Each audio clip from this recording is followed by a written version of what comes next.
For Radikale Venstre er folkeskolen en af de største og vigtigste investeringer i fremtiden.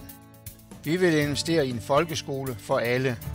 Den skal være vores fælles samlingspunkt, hvor børn skal lære rigtig meget. Også det, der ikke kan måles, vejes eller kontrolleres.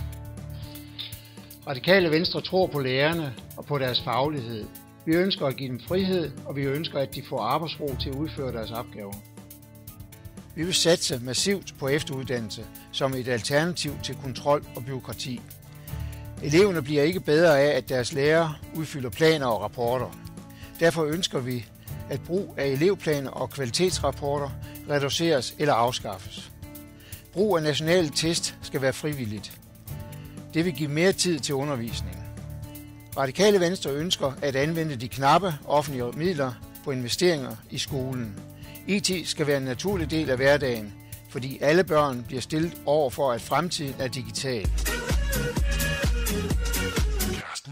Forfaldne skolebygninger med dårlig indeklima skal der rettes op på. Stem personligt. Stem på Carsten Bæk.